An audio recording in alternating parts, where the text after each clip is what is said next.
I'm that person that didn't want to go beyond that veil. I'm that person that didn't want to watch those slaughterhouse videos. I'm that person that loved animals and killed them. So many ranchers are just like us.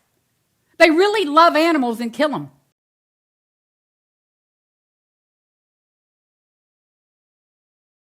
I never did like taking my cows and dropping them off the sale barn, but I did it because I figure, hey, we eat this, you know, might as well take responsibility for it. A result of us becoming a sanctuary is the Rancher Advocacy Program. It's brought us to this point with the Rowdy Girl Sanctuary, trying to get some help and change our farm to growing plant-based. When our story started landing in the laps of everyday ranchers and farmers, and they started relating to us, there was something that started to click in them. Y'all have gotten it out of the back of your brain, and y'all got it up on the surface, and now you're practicing it. You're walking the walk. You're walking the walk. Sometimes your typical vegans just can't be heard because they're pissed off and angry at cattle ranchers. Understandably so.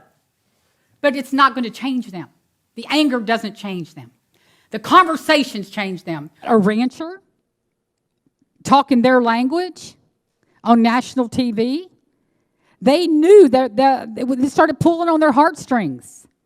And so these taboo subjects that you never talk about when you're a rancher, like your feelings about the cows that you send to slaughter, like your feelings about the chickens that you send to slaughter. I remember the first time that the chickens were sold for slaughter, the very first batch of chickens that we raised here on this farm when I was 15, 14. Wow. That I sat in my bedroom and I just cried and cried, knowing that they were going to all die. They were all going to be slaughtered.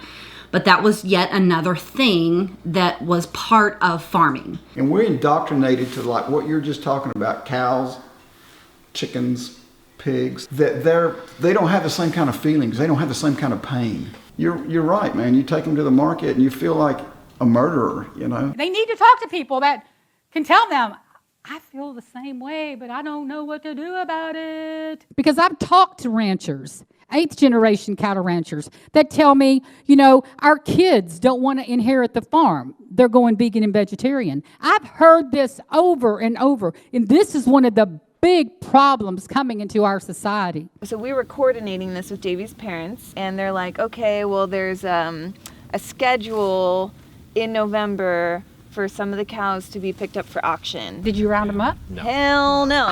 Yeah. These kids that are coming up do not want to inherit the cruelty. Period. We've got to help them.